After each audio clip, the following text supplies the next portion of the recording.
What if the scariest story you ever told didn't stay just a story? That was the thought clawing through Hannah's mind as she stared into the campfire, the flames snapping and hissing like they had a secret to share. The night pressed down around the six of them, thick with the damp musk of the Appalachian woods. Their campsite was tucked in a clearing just off an old, unmarked trail, chosen specifically for its seclusion. No other campers, no rangers, no cell service. Just them, the fire, and the forest. 6 friends. 6 voices. 6 shadows shifting in the glow. It was Ethan who suggested the game. He had leaned back on his elbows, a mischievous grin slashed across his face, the kind of grin that always meant trouble. "All right," he said, breaking the lull that had fallen after their second round of beers. "I've got an idea. Let's see who can tell the scariest story tonight." "Like scary stories around a campfire?" "Real original, Ethan," Olivia teased, pulling her jacket tighter. The chill had settled in now, brushing icy fingers across their skin whenever the fire's heat flickered low. "Not just stories," Ethan pressed, leaning forward, his eyes gleaming orange in the flames. "There's a catch. Whoever tells their story has to add a personal twist. Something you actually fear. Something you'd never want to face in real life." The group exchanged glances. Daniel scoffed, tossing a pine cone into the fire where it crackled violently. "So basically, you want us to confess our nightmares?" "Exactly," Ethan said. "Think of it like a pact. We all put a piece of ourselves into the fire tonight. Whoever makes everyone else shiver wins." "A pact?" Hannah raised an eyebrow, suspicious. "That sounds way too ritual-y for me." "Come on," Rachel said, nudging her. "It's harmless. We used to do this kind of stuff at sleepovers all the time." "Yeah, when we were 12, Hannah muttered, but she couldn't deny a tiny thrill of excitement. The forest was silent but for the fire and the distant trill of insects. The shadows between the trees felt deeper than normal, almost alive. Maybe the game would be fun. "Fine," Olivia said at last. "But we need rules. Otherwise Ethan will just make up some ridiculous ghost story and claim victory." "Rules?" Ethan's grin widened. 1. The story has to have a personal fear in it, like you said. 2. We go in a circle until the fire dies down. No relighting, no cheating. When the flames are out, the pact ends." The fire popped loudly, sending a shower of sparks skyward like it was listening. "Deal," Ethan said. He reached out his hand, palm down. "We all agree?" Daniel rolled his eyes but slapped his hand on top of Ethan's. One by one, the others followed, Rachel, Olivia, Mark, and finally Hannah, her stomach twisting as her hand pressed into the pile. The Firelight Pact was made. For a while, the game felt lighthearted. They cracked jokes about ghost hunters and horror movies, trying to spook each other with cheap jump scares. But as the fire burned lower, the air seemed to grow heavier. Their laughter faded into uneasy silence. The night pressed closer. Finally, Mark broke the quiet. He leaned forward, his eyes fixed on the flames, his voice low and deliberate. "All right," he said. "I'll go first." The group shifted, the mood sobering instantly. "Years ago, my grandma told me about something that used to happen in her town," Mark began. "They said if you looked into your window late at night and saw a pale girl staring back, you had to shut your eyes immediately. Because if you looked too long, she'd come inside. And once she was in, you couldn't make her leave." Rachel made a face. "That's straight out of some urban legend." "Maybe," Mark admitted. His gaze flicked across them, hard and sharp. "But when I was 10, I swear I saw her. Just for a second. Pale face. Eyes black. Standing at my bedroom window. I blinked, and she was gone. I never told anyone because, well, what kid wants to admit that? But even now, every time I walk past a dark window, I feel like she's still out there, waiting for me to slip up." The group went silent. The fire popped, sending sparks into the dark. "That's your personal twist, huh?" Ethan smirked, though his voice sounded just a touch forced. You're afraid of windows. Mark shrugged. Laugh all you want. But you'll think of her the next time you see your reflection at night. Hannah shivered, rubbing her arms. The idea of seeing something in the glass, a face that shouldn't be there, was more unsettling than she wanted to admit. The fire sputtered, the flames shrinking lower. Their shadows grew longer, stretching across the clearing. All right, who's next? Olivia said quickly, trying to break the tension. I'll go, Ethan offered, leaning forward again. But before he could begin, Hannah caught something in the corner of her eye. She turned, just for a moment, toward the van parked at the edge of camp. Its windows reflected the glow of the fire, warped and blurry. For half a second, she thought she saw something pale in the glass. A face. Her breath caught. When she blinked, it was gone. She forced herself to look back at the group, heart pounding. It's just your imagination, she told herself. Just a story. Just a game. But the fire hissed like it was mocking her. And she couldn't shake the feeling that the pact had already started listening. Hannah thinks she sees the pale girl from Mark's story in the van window, even though it's just a game. The fire had burned lower, the orange glow licking only half as bright as before. Each flicker cast shadows that seemed to move differently than the flames, like the forest itself was leaning in, watching, waiting. Hannah pressed her knees to her chest, telling herself over and over that she hadn't really seen anything in the van window. It was just firelight reflection, nothing more. But the image clung to her mind like a burr, pale face, hollow eyes, there and gone again. Ethan cleared his throat, trying to draw everyone's focus back to him. All right, listen up. Mark's little bedtime story about Window Girl got you all jumpy. But mine's worse. Way worse. Olivia rolled her eyes, though her laugh was thin. Sure it is. Ethan leaned in close to the fire, his voice dropping so low that everyone unconsciously leaned closer to hear. My uncle used to tell me about a drifter who walked the old backroads in Kentucky. People called him the Whistling Man. You'd hear him before you saw him, a slow, eerie whistle, always the same 3 notes. Didn't matter if you sped up, slowed down, or cut through the woods, the whistle never faded. And if you turned around to look, Ethan paused, his grin widening as his eyes swept across their faces. You'd find him right behind you. The fire cracked like it was punctuating the story. That's so cliché, Rachel muttered, but her arms were wrapped around herself, and her eyes flicked nervously into the trees. Ethan wasn't done. Here's the part that gets me, my uncle swore he heard the Whistling Man once. He was driving back from a bar, middle of nowhere, windows rolled down. He heard those 3 notes, faint but clear, like someone whistling just outside the car. He looked in the rearview mirror, and for a split second, Ethan's grin dropped. He swore there was someone in the back seat. A silence fell over the group. The woods seemed to listen. That's your fear then? Daniel asked, trying to sound casual but failing. His voice cracked slightly. That some drifter's gonna whistle at you?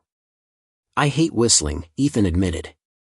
His grin returned, but it looked forced now, stretched too wide. Hate it. Ever since I was a kid.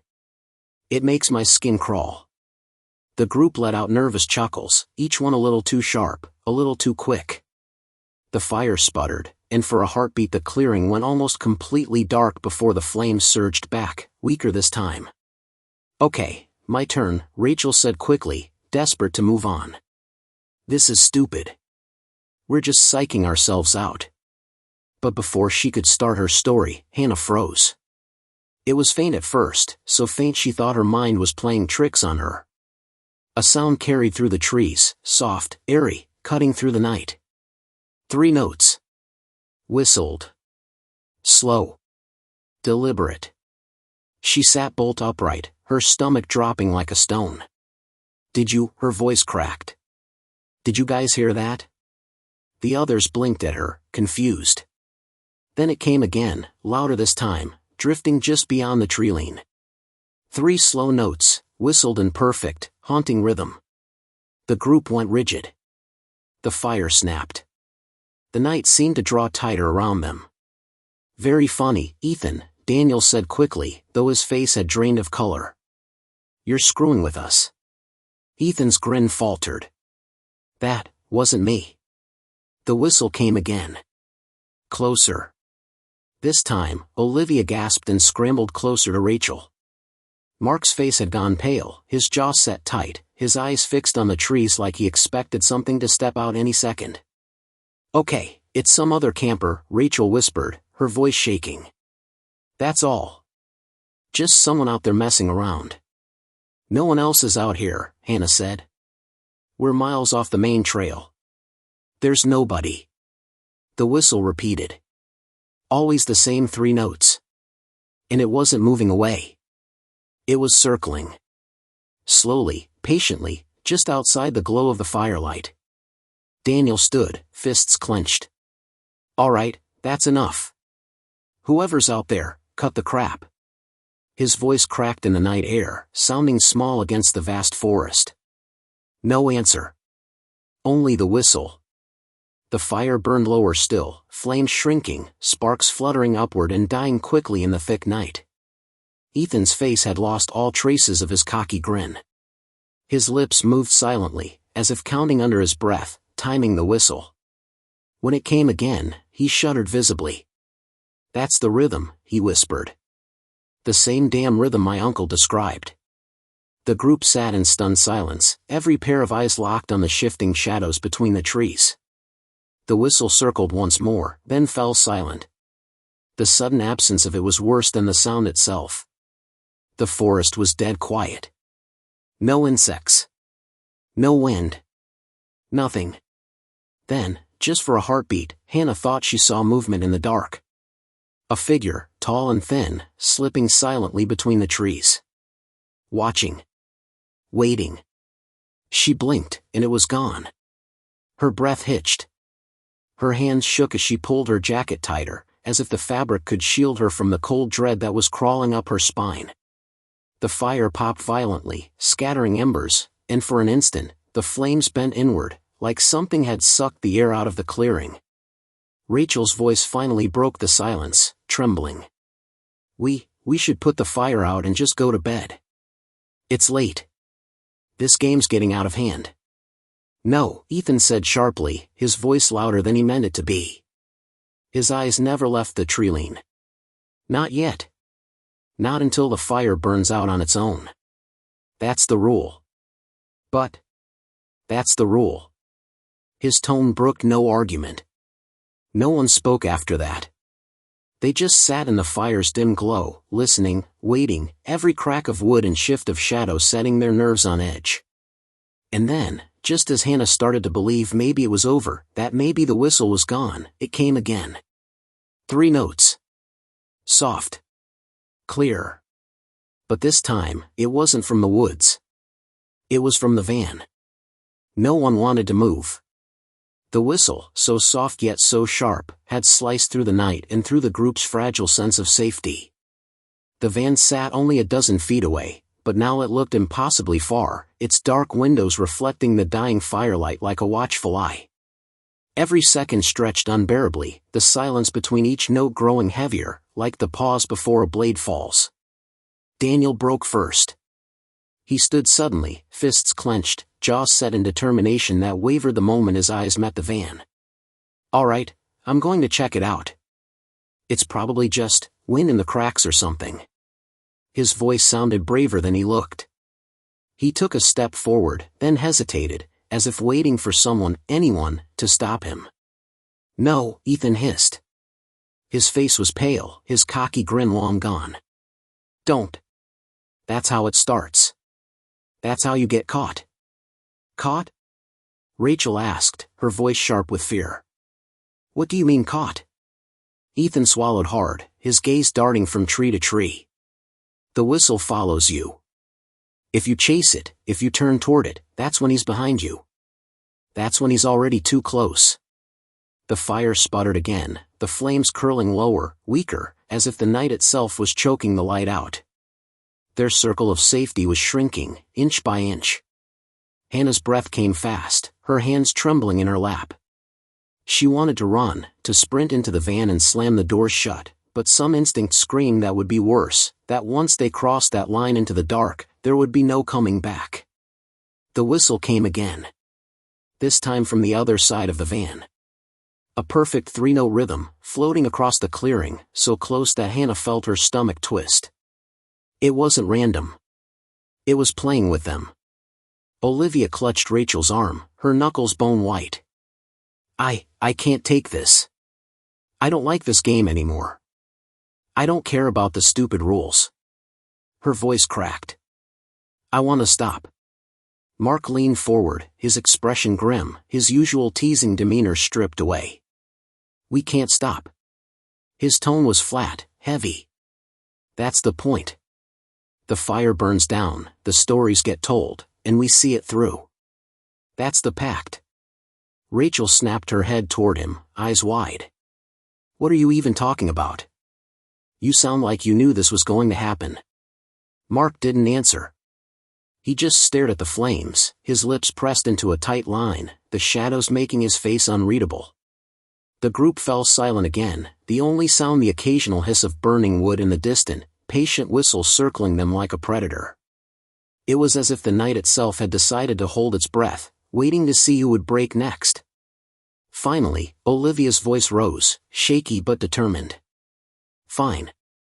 Then I'll go. I'll tell mine. She pulled her jacket tighter, eyes darting nervously toward the woods. But after this, I'm done. Game or no game. The others turned toward her, desperate for any distraction from the sound outside the clearing. Olivia's voice was unsteady, each word like a confession. When I was little, my grandmother used to warn me about the forest. She said if I ever got lost in the woods at night, I might hear a child calling for help.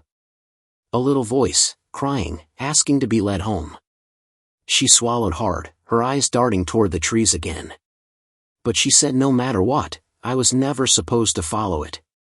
Because it wasn't really a child. It was something else. Something that looked like a kid, sounded like a kid, but wasn't. If you followed the crying long enough, it would lead you deeper into the woods, until you couldn't find your way back. And then, when you were good and lost, it would stop crying, and start laughing. The fire popped sharply, making Hannah flinch. Olivia continued, her voice a whisper now. My grandmother told me the ones who followed the voice never came home. Their families would find their shoes, their bags, their flashlights, sometimes even their clothes, scattered in the underbrush. But never them. Never their bodies. Just gone. The silence that followed was suffocating. Even the whistle had stopped, as if listening. Rachel broke it with a nervous laugh, too loud in the stillness. That's just an old fairy tale. Something your grandma made up to keep you from wandering off. But no one laughed with her. Because at that very moment, from deep within the forest, a sound drifted toward them. Not a whistle. Not wind. A child's voice. Soft. Fragile. Trembling. Hello, is someone there? I'm lost, please, help me. Every drop of blood in Hannah's body seemed to turn to ice. The voice was faint, but unmistakable, a little girl's, carrying through the night air. Olivia's hands shot to her mouth, her eyes wide with terror. No, no, no, no. That's not real. That's not real. The voice came again, closer this time, sweet and desperate all at once. I can't find my way home. Please, won't you help me? The group sat frozen, their bodies rigid, their eyes fixed on the tree-line. Hannah's chest tightened with every word, her mind screaming at her to run while another, quieter voice whispered that running wouldn't matter, not anymore. And then, just at the edge of the dying firelight, Hannah thought she saw something move. A small figure. Child-sized. Standing between the trees. Watching. The clearing had gone impossibly still, as though the world itself was holding its breath. Even the insects, the constant buzz and chirp of night that had surrounded them earlier, had fallen silent. The only sound now was that voice, high-pitched and plaintive, threading through the trees with a rhythm that felt wrong, like a recording played just slightly out of sync with the natural world. "Please. I'm scared. I need someone." The 6 friends sat frozen around the dwindling fire, their faces lit by weak orange glow and deep black shadow. The flames had shrunk low, revealing their weakness in the face of the vast forest around them, as though mocking the tiny circle of safety they had drawn in the dark. Every flicker seemed to push the shadows closer, bending them at strange angles. Olivia shook her head violently, clutching her knees to her chest. "No. I'm not doing this. That story was just words. It's not supposed to happen. It's not supposed to happen." Her voice cracked into a near scream on the last word, trembling with the desperate edge of someone denying what was already undeniable.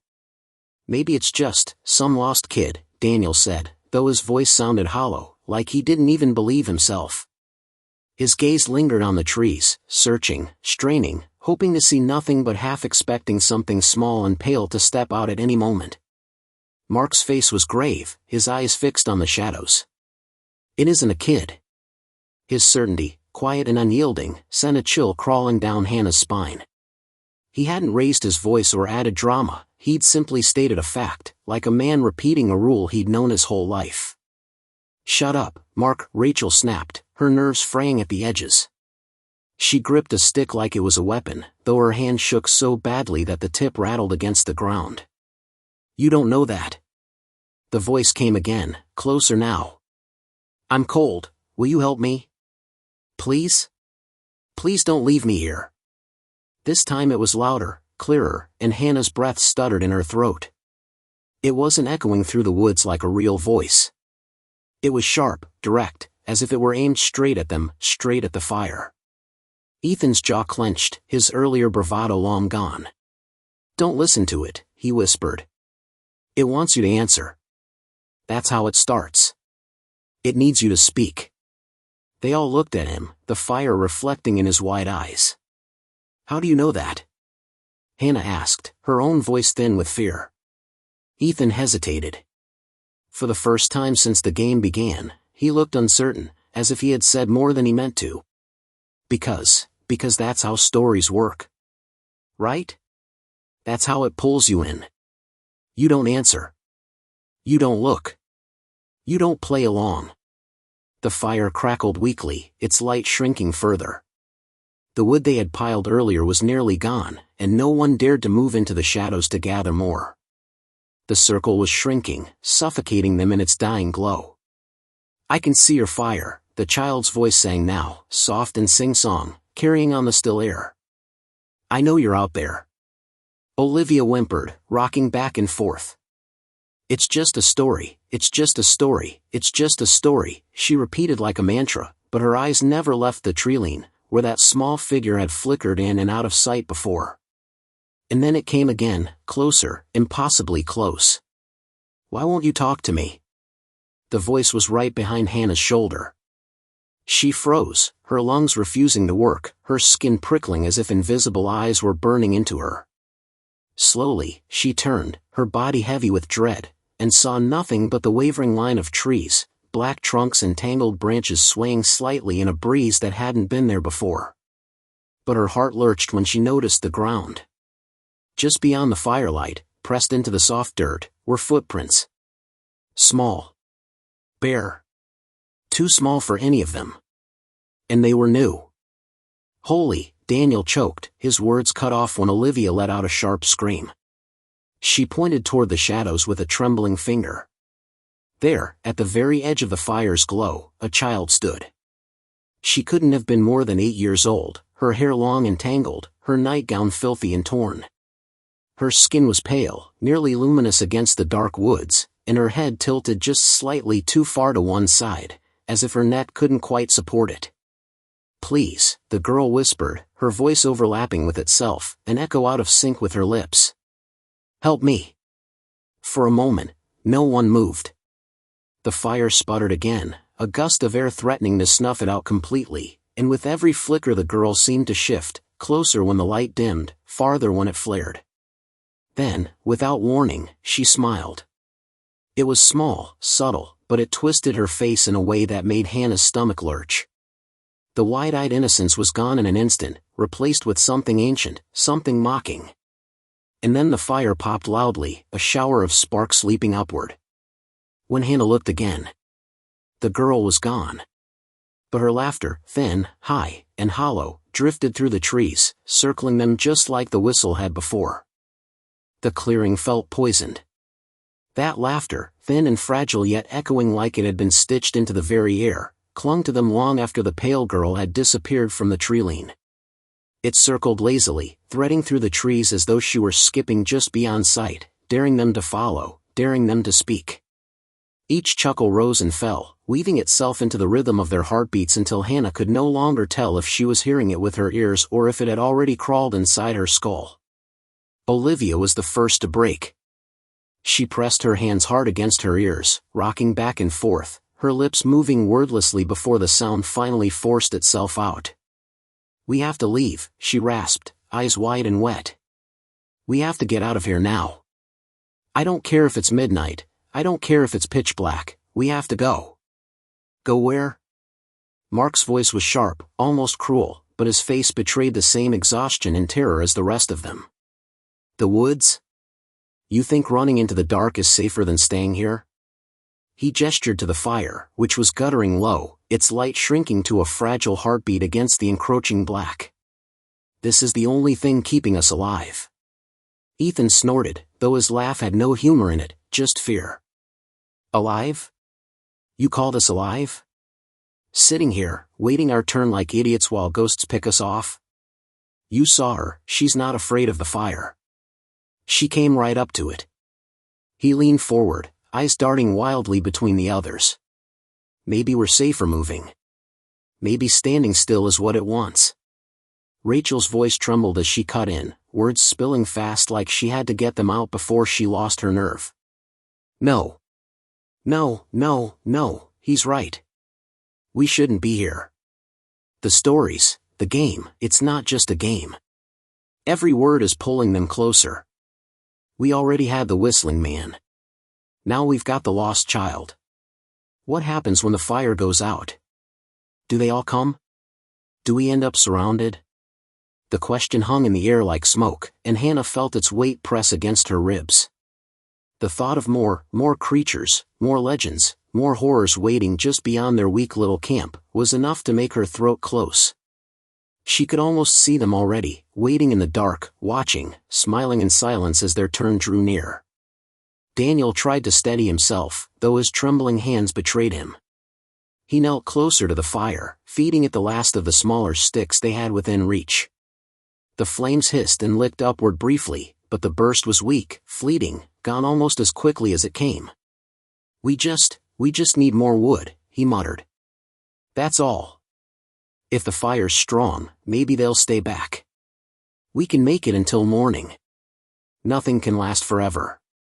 But Mark's eyes, sharp and calculating even in fear, locked on him. "So who's going to get it?" The words cut through the group like a blade. "Because someone has to step out there. Someone has to go into the trees. Alone." The silence that followed was brutal. They all knew he was right. They also knew that none of them wanted to be the one. The laughter had faded now, replaced by a silence even more suffocating than before. It wasn't the peaceful quiet of the woods but something heavier, loaded, like the pause before something strikes. The firelight flickered weakly, struggling, shadows bending and twisting across their faces until Hannah barely recognized her friends at all. Olivia's breathing turned sharp and shallow, panic threatening to consume her. "I can't do it," she whispered. "I can't go out there. Don't make me. Please." "No one's making you," Daniel said quickly, though the fear in his eyes told Hannah he was just grateful it wasn't him being begged. Mark's jaw worked as he looked around the circle. "It doesn't matter who goes. The rules are already written. The pact doesn't care about fairness. Someone will end up out there, whether we like it or not." His voice lowered, almost to himself. "That's how it's always worked." Rachel's head snapped toward him. "What do you mean always? What do you know, Mark?" For the first time, Mark's calm cracked. He turned away, his face caught in the firelight just enough for Hannah to see the fear in his expression, the kind of fear that had been with him long before tonight. And then the voice came again. "I'm right here." Every muscle in Hannah's body went rigid. The sound wasn't drifting through the trees anymore. It wasn't distant or echoing. It was close. She forced her eyes up, and her stomach dropped. The child stood at the far side of the circle, inside the firelight. Her feet were bare and filthy, her nightgown tattered, her hair hanging limp across her face. She tilted her head slowly, the pale skin of her neck bending too far, and smiled with that same warped innocence. "Will you play with me?" she asked softly, her voice now perfectly clear, cutting through the silence like a blade. The fire sputtered low, casting her face in warped shadow. Her eyes, God, her eyes, were hollow, black, as if they had been scooped out and left empty, and in their place was nothing but the hunger of the dark. Hannah couldn't breathe. No one moved. It was as if the fire itself had frozen, waiting, trapped in the moment just before it died. The fire quivered in the pit like a heartbeat on the verge of stopping, sending shadows crawling across the clearing in strange, unnatural patterns. Every flicker twisted the forest around them into forms they could almost recognize, faces, limbs, bodies, but always just beyond clarity. The lost child stood at the far edge of the light, unmoving yet impossibly close, her head tilted, her hollow eyes fixed on each of them in turn. The soft, chilling cadence of her voice carried across the clearing, echoing faintly in their ears long after the words were spoken. "You can't hide." Hannah swallowed hard. Her throat was tight, dry as sandpaper, and she could feel her heart hammering against her ribs like a trapped bird. She wanted to move, to grab the others, to run, but her limbs felt frozen, rooted to the ground by a terror older than her own memories. The child tilted her head again, the slightest movement, yet somehow the shadowed space behind her seemed to bend forward, as though the forest itself leaned toward the circle of fire. Daniel finally found his voice, trembling yet loud enough to slice through the suffocating silence. "We have to confront it. That's the only way to stop it." He took a tentative step forward, then hesitated, the embers of courage fading almost instantly. "We can't just sit here. It's playing with us." Mark's expression darkened, grim and unreadable. He shook his head slowly. "No. You don't confront it. You survive it. The pack doesn't care about courage or bravery. It only feeds on fear. Every move we make, every heartbeat, every thought, it's fuel. The moment we act out of panic, it wins." Ethan muttered something under his breath, his eyes darting between the fire and the shadows where the child lingered. I saw something like this before. Years ago. Someone, my cousin, he said. He laughed it off at first, like a prank or a story, and then, his voice faltered, swallowed by the tightening darkness around them. It didn't end well. Rachel gripped Olivia's arm, her nails biting into her friend's skin. "Then what are we supposed to do? Sit here? Pretend it's just a story?" Her voice cracked, and the last syllable seemed to hang in the cold air, swallowed quickly by the forest. The child's laughter echoed again, low and warping, and this time it came closer. She stepped into the firelight without breaking eye contact, and the shadows behind her flickered and stretched unnaturally, bending as if the trees themselves were bowing in acknowledgement. The forest was alive now, humming faintly, resonating with her presence. "Play with me," she whispered again. Her small, twisted smile seemed to widen as if she could see into their very thoughts. "Or leave. I don't mind." Hannah's stomach turned. Something deep in her gut screamed that to move, even slightly, was dangerous, but standing still was no longer safe either. She noticed the footprints in the dirt, small, but numerous now. The girl hadn't just walked into the light, she had spread, a network of impossible tracks forming almost immediately around the fire. Each step closer to the group seemed to whisper of inevitability. Daniel finally moved. His hand shot toward the small pile of firewood near the edge of the pit, grabbing a piece roughly the size of his forearm. "We light it," he said, voice shaking. "We get the fire high enough that nothing can get near us. That's all we can do." He raised the stick like a torch, but the child's gaze didn't waver. She tilted her head, almost mockingly, and the shadows behind her stretched farther than they should, bending impossibly across the forest floor. The fire sputtered as if responding to her will, the weak flames curling and retreating from her presence. Hannah's fingers dug into her knees. She wanted to scream, to argue, to move, to do anything, but nothing came. Her mind raced, imagining what would happen if she reached for the wood or the lighter. She imagined her own reflection in the van's dark window again, pale and hollow-eyed, and shivered violently. Then, the laughter stopped. The forest seemed to hold its breath again, the way it had when the lost child first appeared. And in that moment, every sound, every flicker of the fire, every movement of shadow felt amplified. The slightest snap of a twig beyond the clearing made their hearts leap. Hannah's eyes flicked toward Rachel, whose jaw was tight, hands clenched into fists. Olivia's face was white, lips quivering as she whispered, "It's going to take one of us." The words hung there, unspoken yet unmistakable in meaning. Mark's gaze met theirs, and for the first time, he said what they all knew but had not admitted. "The pact," he said quietly, "it needs a sacrifice. Someone has to be chosen. That's why it's here. That's why it came into the circle." The fire spat a shower of sparks, sending shadows dancing like demons across their faces, and in the flicker, the child's smile seemed to stretch impossibly wide.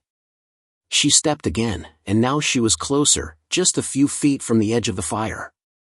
Her voice was softer this time, hypnotic, drawing, pulling them toward her with every syllable. "It's okay," she whispered. "I just want to play. One of you, come closer. Come closer, or leave me alone forever." The circle of friends froze, caught between instinct and fear, knowing any choice could be fatal. Each second stretched into eternity, and the fire continued to die, leaving them on the edge of darkness, trapped by the rules they had foolishly agreed to. And then, without warning, the first branch snapped behind them. Hannah's heart stopped. Her breath caught in her throat. The child's hollow gaze never wavered, yet the sound of something else, something heavier, darker, was moving toward them from the forest beyond. The snap of the branch reverberated through the clearing like a gunshot, making everyone jump. Hannah's heart pounded violently, each beat echoing the growing terror that had been slowly suffocating her since the pact began. She turned her head toward the tree-line just as a shadow shifted, too fast, too purposeful, to belong to any animal. Something large moved, gliding silently over the uneven forest floor, its presence almost tangible, as if it pressed against the air itself. The child at the edge of the fire tilted her head, her hollow eyes catching the meager light, and Hannah felt, rather than saw, a grin spreading across her face, an expression of expectation, as though she had been waiting for this moment all along. "Someone must come," she whispered softly, her voice carrying in the still air, bending around them like smoke. Daniel's hand shot toward the firewood, grabbing a thick branch and waving it in front of him like a shield. "Stay back. Stay back," he shouted, his voice cracking under the weight of panic. But the forest beyond the circle didn't respond. It remained silent and patient, almost mocking in its quiet. The unseen presence advanced, moving faster now, a soft rustle over fallen leaves, deliberate, stalking, circling them like a predator testing the prey. Ethan's face was pale, his earlier bravado completely gone. "It's not just her," he said, barely above a whisper. "It's everything we mentioned.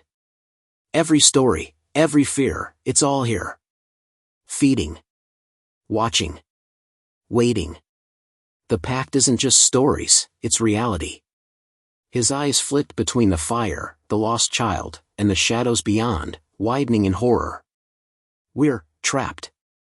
Rachel trembled violently, clutching Olivia's arm as if holding on could tether her to the world of the living. None of this was supposed to happen," she gasped. "It was just a game. Just a stupid game. We were joking." Hannah could feel her throat closing as the laughter returned, low, warped, and impossible to ignore. It wasn't the child's laughter alone this time. It was layered, distorted, echoing from every corner of the forest. The sound moved, circling around them, pressing against their ears and chests, vibrating in their bones. It wasn't human. It wasn't fully alive. But it was aware, and it knew them. Then the lost child moved. She stepped fully into the firelight, her bare feet leaving dark smudges on the dirt. Her movements were impossibly graceful, too fluid for a child, and her head tilted in ways that made every nerve in Hannah's body scream.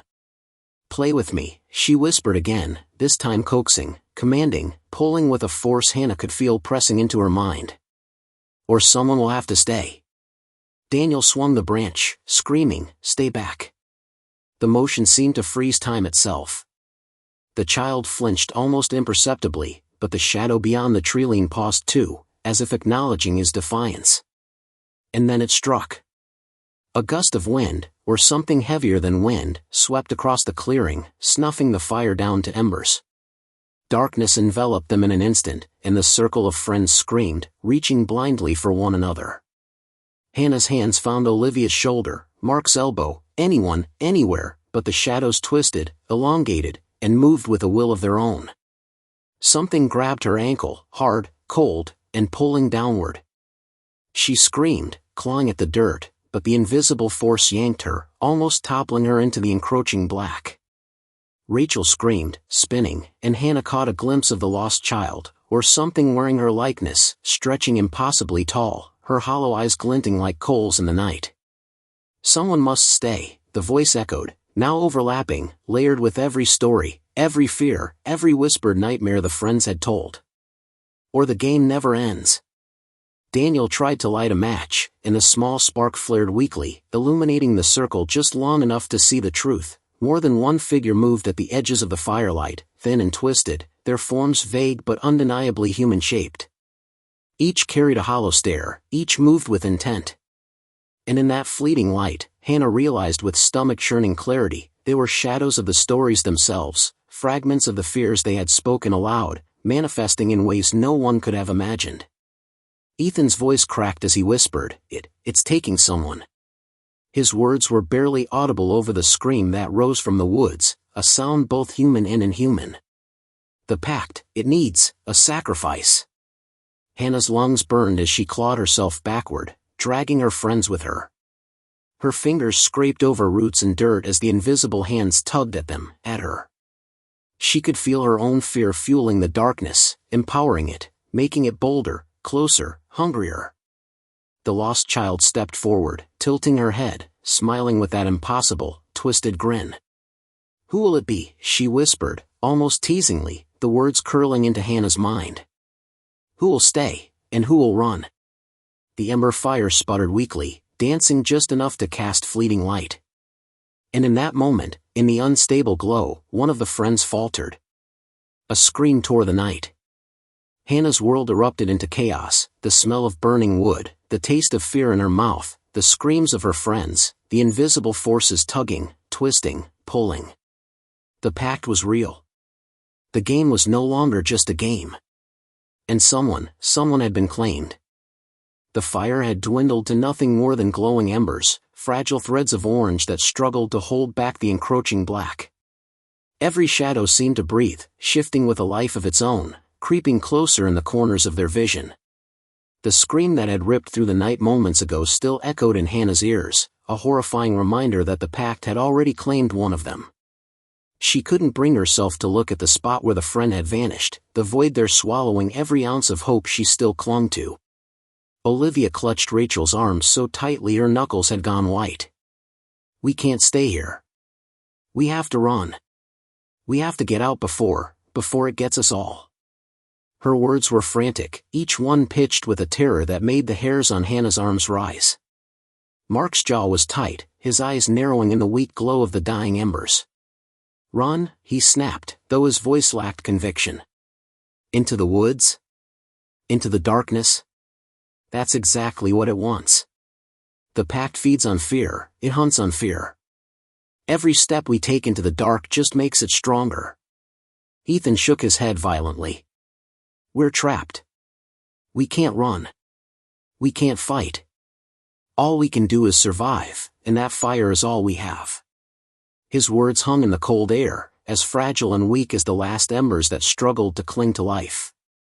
The laughter returned, low and warped, echoing from every angle. It wasn't just the lost child anymore. Other forms, shadowy, distorted, moved at the periphery of the clearing, circling them, twisting through the trees. Their shapes were humanoid, yet impossible, with limbs that bent wrong, heads tilting at unnatural angles, hollow eyes gleaming with a hunger born of every story the friends had ever told. Hannah felt their presence pressing in, tangible and suffocating, as if the forest itself had become a living, malevolent entity. "Who will stay?" The child's whisper slithered across the firelight, closer than ever. "Who will play?" Rachel whimpered, dragging her knees to her chest.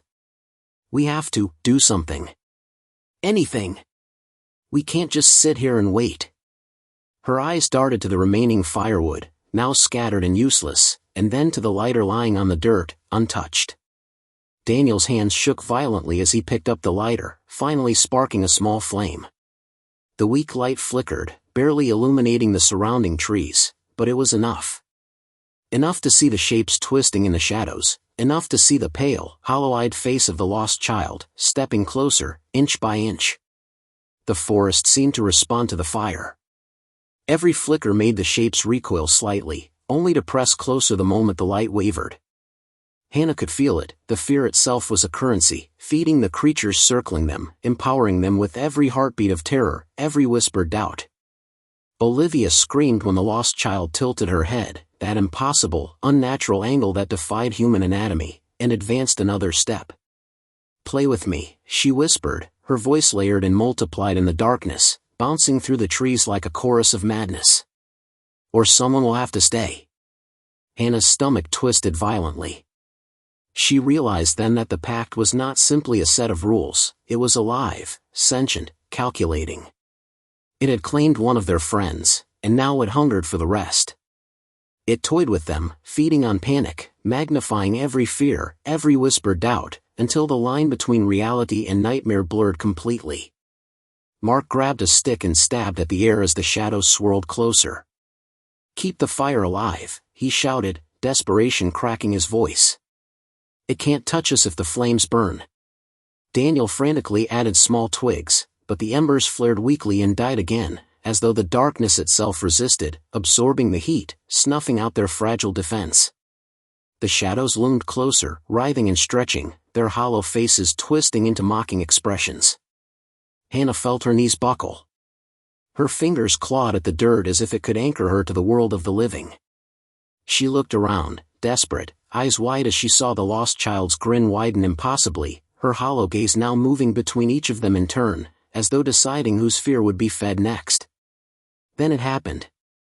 A shadow lunged from the periphery of the firelight with impossible speed, striking Ethan before he could even react. His scream tore through the clearing, raw and primal, before the darkness swallowed him whole. The sound was gone almost as quickly as it began, leaving only an echo in the still night. The circle tightened, the remaining friends pressed together, trembling, hearts pounding, eyes darting in terror. Hannah's own breath caught. The pact had begun to claim them one by one. Every instinct screamed to run, to fight, to do anything, but Mark's words rang true. The more they acted in panic, the stronger the force became. "Who will stay?" the whisper echoed again, haunting, persistent. "Who will play?" The fire sputtered again, as if it were the last thin thread tethering them to life. Shadows crept closer.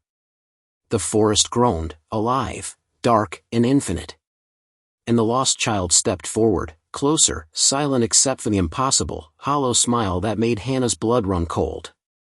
Every second stretched into eternity, every breath a gamble, every heartbeat a step closer to being claimed. The pact had begun, and there was no turning back. The clearing had become a cage. Every flicker of the weak firelight revealed shadows that weren't quite shadows, shapes that seemed to twist and coil just beyond comprehension, and the oppressive weight of the night pressed down, heavy and suffocating. Hannah's chest ached, her lungs fighting against the cold, thick air, as if each breath drew in something tangible, something alive. She could hear it in the subtle shift of leaves, in the faint creak of branches, in the whispering that now seemed to come not just from the lost child but from the forest itself. Mark crouched low, eyes scanning the perimeter of the firelight. His face was pale, but the muscles in his jaw were tight, rigid with determination. "We can't let it reach us," he said, his voice low, almost a growl. "The fire is the only thing keeping it at bay. If it dies, if the flames die, we're done." Daniel added trembling twigs to the pit, but each small flame sputtered out almost immediately, leaving only dim embers that barely illuminated the clearing. Hannah noticed the shadows twisting more aggressively now, stretching like black smoke toward them. The air seemed thicker, almost viscous, resisting every movement. Olivia whispered, her voice shaking. "It's changing. The forest, it's not normal anymore. I can feel it shifting, like the trees are moving closer. Like they're alive." Her gaze darted frantically to the edges of the circle, where shapes moved in impossible ways, bending around trunks and slipping between trunks that hadn't existed a second before. Rachel shivered violently, pressing her back against Hannah. I think it can get inside our heads. I keep seeing things that aren't there." Her eyes were wide, darting to the shadows, following movement that Hannah couldn't even perceive. I can feel it reaching for me." The lost child's voice broke through again, soft, coaxing, almost gentle, but there was an unmistakable edge, a razor-sharp undertone. "Come closer, it's easier to play when you step into the dark." She tilted her head, her hollow eyes glinting like coals. "Or maybe, you'll stay, forever." Hannah's stomach twisted. The forest seemed to pulse around them, dark waves bending reality like water over stones. Branches that had been nowhere a second ago loomed above their heads, roots that had been buried now writhed toward them like black serpents. Every shadow became alive, stretching unnaturally toward the circle, as if trying to suffocate them.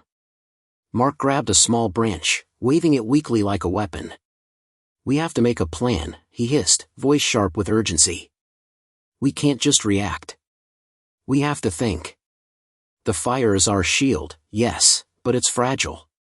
Every movement, every panic, feeds it. We have to use that." Daniel nodded shakily, his face pale. "Feed it, with what? There's nothing left. The fire's gone, there's no wood left." He glanced nervously at the treeline, where impossible shadows shifted constantly, testing the boundaries of the light. "It's all around us." Ethan's absence left a hollow gap in the circle, a terrifying reminder of the pack's stakes. Each of them could feel the emptiness he left behind, like a cold wind that whispered directly into their souls. Every heartbeat now echoed with fear, every breath drawn seemed to attract the dark. The lost child stepped closer again, and the shadows bent toward her, merging into her presence until she seemed larger, taller, impossibly unnatural. Her head tilted at that impossible angle, and her hollow eyes glimmered with a cruel anticipation. "Who will stay, and who will play?" she whispered. "Who will choose?" Hannah felt her mind begin to fray, memories mixing with hallucinations. She could see Ethan's face in the embers, screaming silently as he disappeared into the darkness.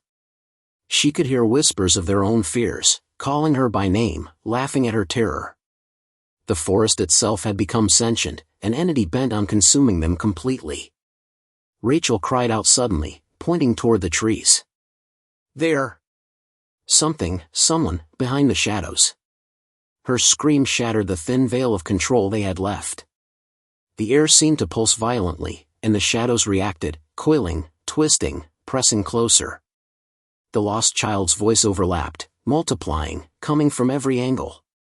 "One of you, it has to stay, the rest, will run. If you're clever, maybe you'll survive." Hannah's fingers dug into the dirt as she realized the horrifying truth. The pact was not merely a game, it was a test of terror.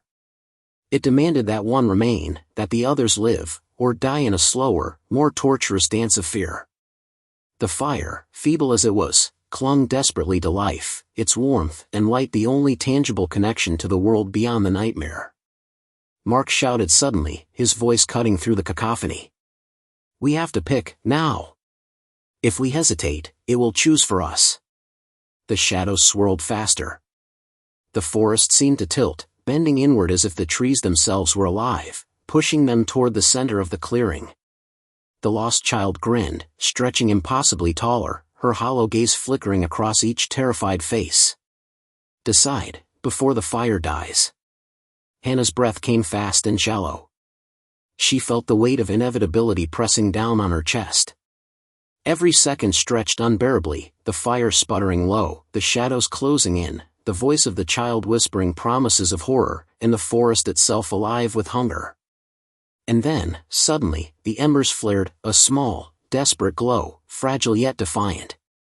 The momentary light revealed the shapes surrounding them more clearly, twisted, warped, hollow-eyed forms, the physical manifestations of their own fears, writhing and pressing toward them, hunger in every unnatural motion. Hannah's stomach lurched. The game had reached its true beginning. The pack demanded its due, and only their wits, courage, and the fragile firelight stood between them and oblivion. The fire sputtered weakly, a thin thread of warmth in the encroaching darkness. Hannah's eyes darted around the clearing, trying to find some anchor in the shifting, warped forest. The shapes at the edge of the firelight had grown more aggressive, twisting unnaturally as if responding to their every heartbeat.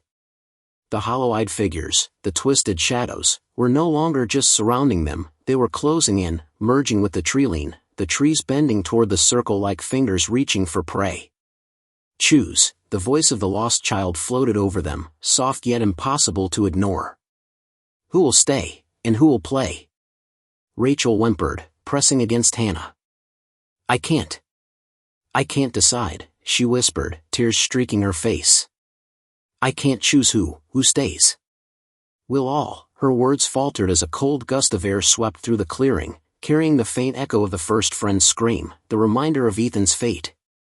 Mark's hands shook as he grabbed the last remaining stick from the firewood pile, waving it desperately. We don't have time, he snapped, voice trembling. It's coming for us.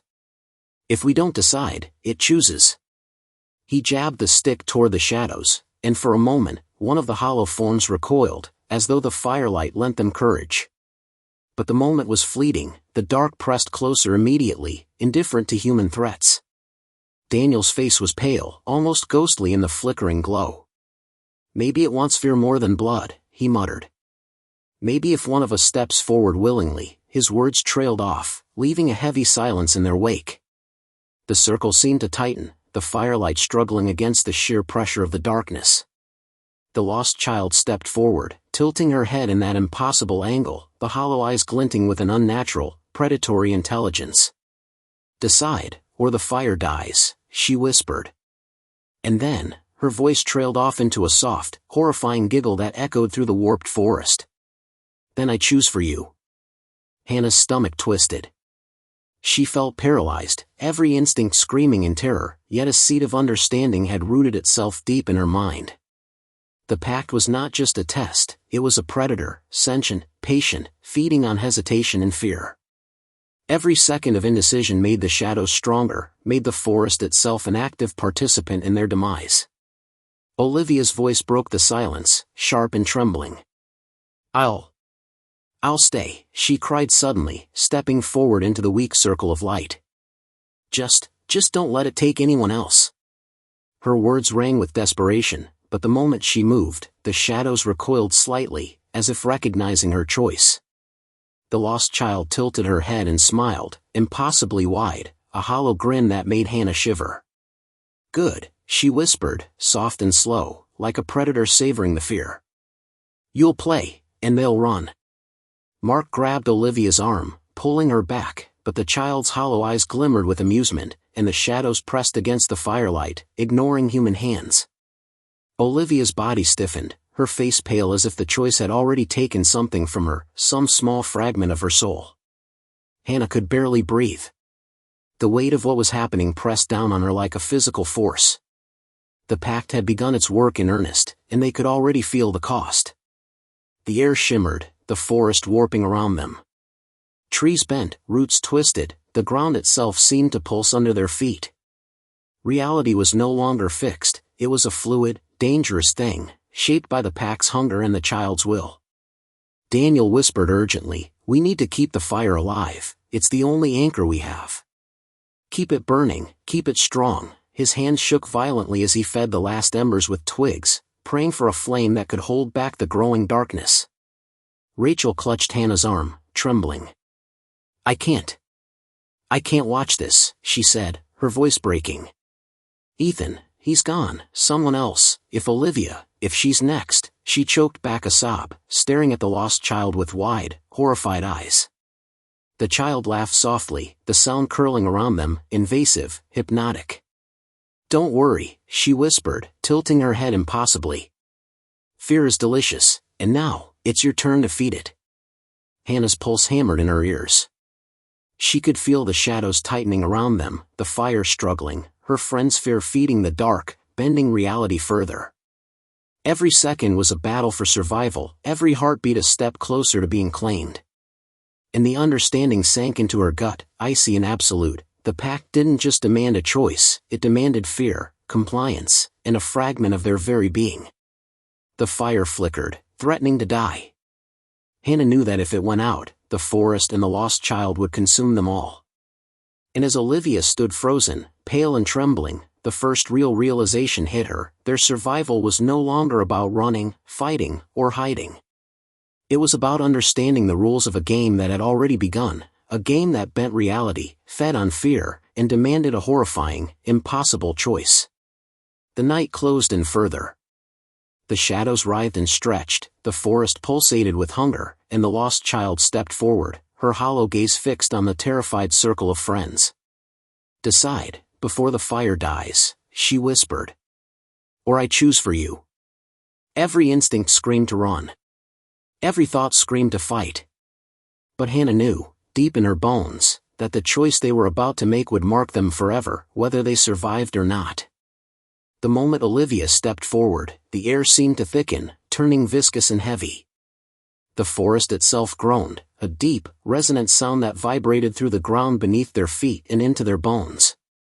The lost child tilted her head impossibly, smiling wider, a hollow grin that radiated something ancient and malevolent. Good, she whispered, voice layered and echoing as if coming from everywhere at once. You've chosen, and now, the game begins. The shadows surged instantly, coiling like black serpents around the edges of the firelight.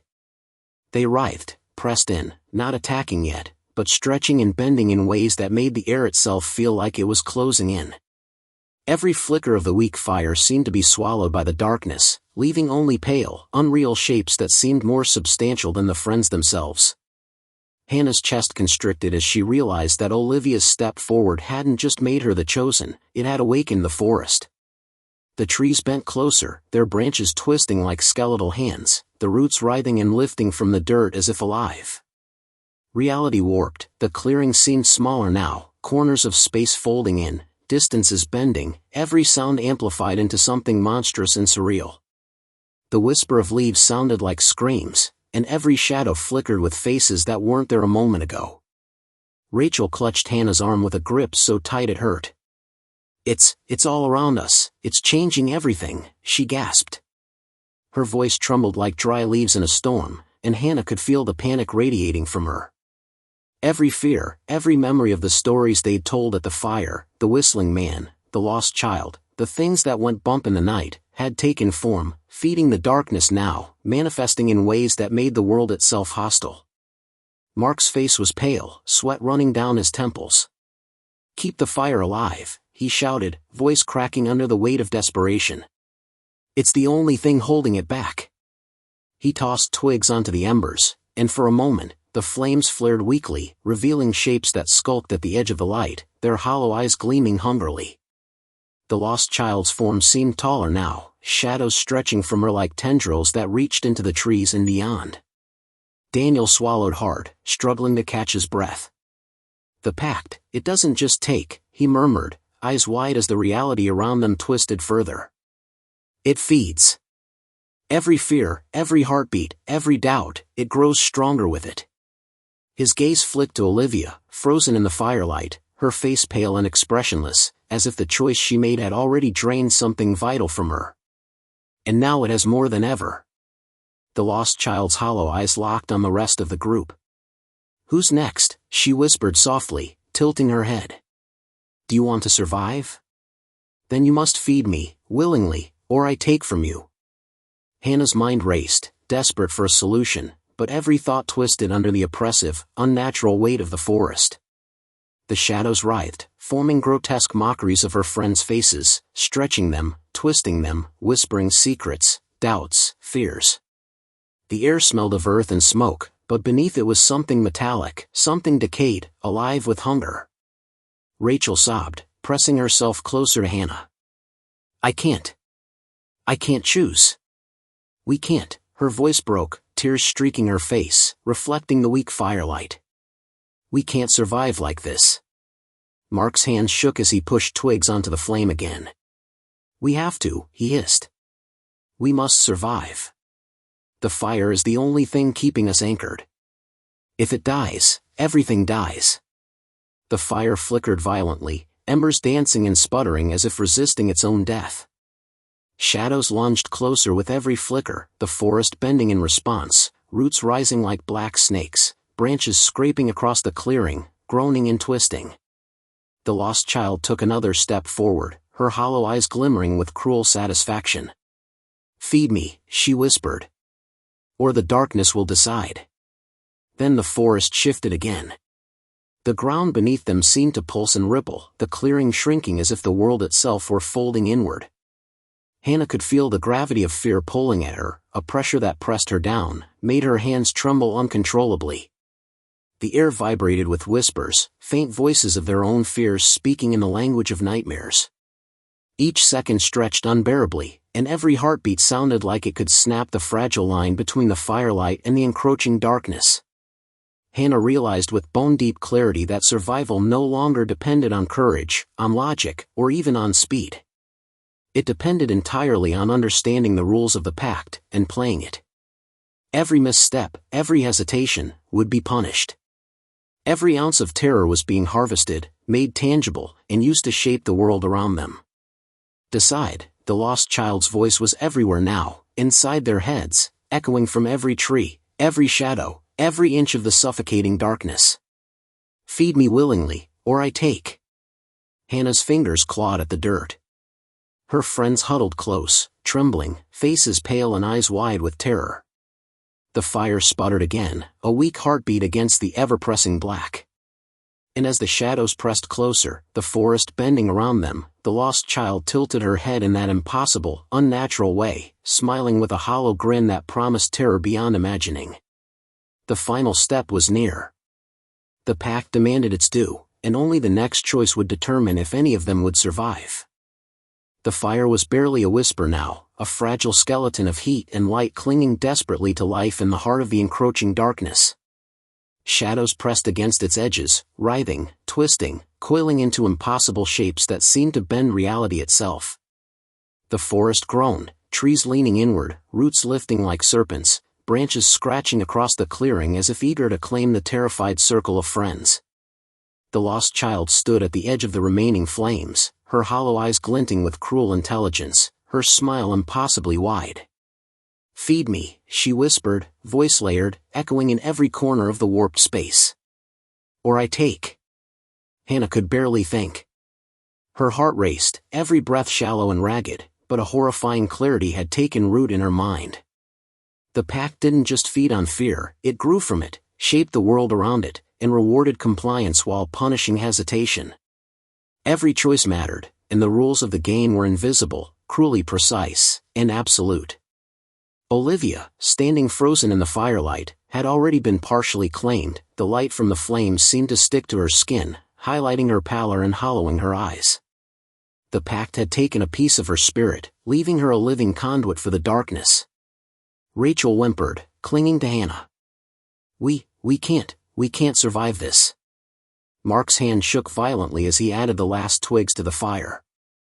Maybe not, he said, voice tight, but we have to try. The pact, it can't kill the living if the light burns, if the fear is managed. His words trembled, but a glimmer of understanding had taken hold. The fire wasn't just protection, it was control. It wasn't strength, it wasn't power, it was will, focus, and calculated courage. The lost child tilted her head, watching them carefully, as if evaluating their worth.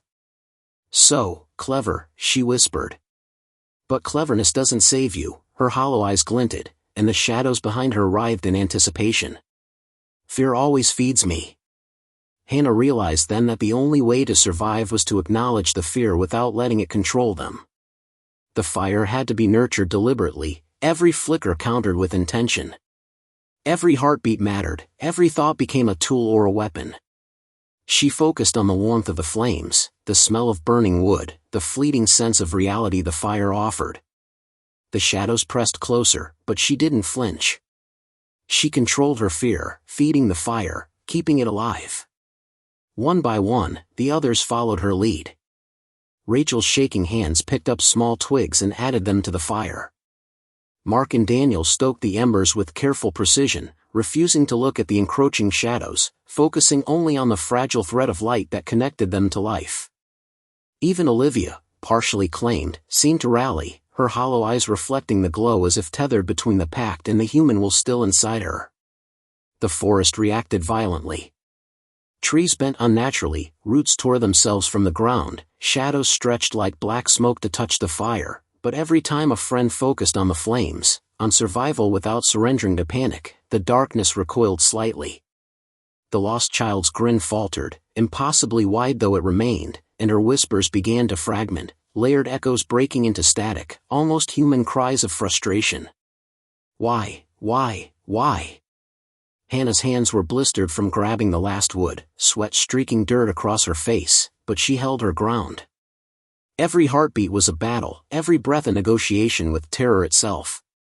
And then, with a sudden flare, the fire roared to life, the flames towering higher than before, illuminating the clearing, burning brighter than natural, as if fueled by the friends' controlled fear, their united will.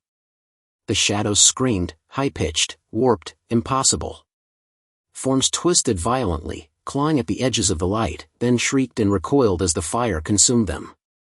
The forest groaned as the bending trees straightened, the writhing roots sank back into the earth, and the oppressive weight of darkness began to lift. The lost child shrieked, the sound piercing, hollow, unnatural, and for a moment, the world seemed to shatter under her rage. You survived this. Hannah could feel the forest exhale, a deep, vibrating sigh as the unnatural pressure lessened. The shadows melted into themselves, retracting toward the edges of the clearing, leaving nothing but faint, ephemeral traces.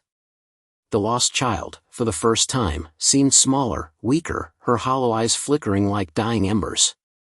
This isn't over, she hissed, her voice trailing into nothingness as the last of the shadows dissolved. The friends collapsed around the fire, breathing hard, soaked in sweat, dirt, and the lingering scent of smoke. They were alive. They had survived. And yet, there was a hollow weight in their chests, a recognition that a piece of them had been left behind, tethered to the firelight and the pact itself. Olivia shivered, still pale, but her hollow gaze was less pronounced now, a remnant of what the pact had touched and spared. Hannah's eyes scanned the clearing. The forest had returned to something resembling normal, but the air still hummed faintly, as if aware. The pact was not gone, it was merely held at bay. They had played, they had survived, and they had learned the rules, but the memory of the terror, the shadows, the hollow eyes, and the child's impossible grin would linger, waiting for the next ember of fear to ignite it again. And in the distance, faint, almost imperceptible, a soft whisper drifted through the trees, "Next time." The circle of friends sat in silence, the firelight flickering over their faces, each one acutely aware that survival had come at a cost far deeper than they could articulate. They had cheated the pact tonight, but the forest, and the hollow child within it, would remember. Fear, after all, never forgets.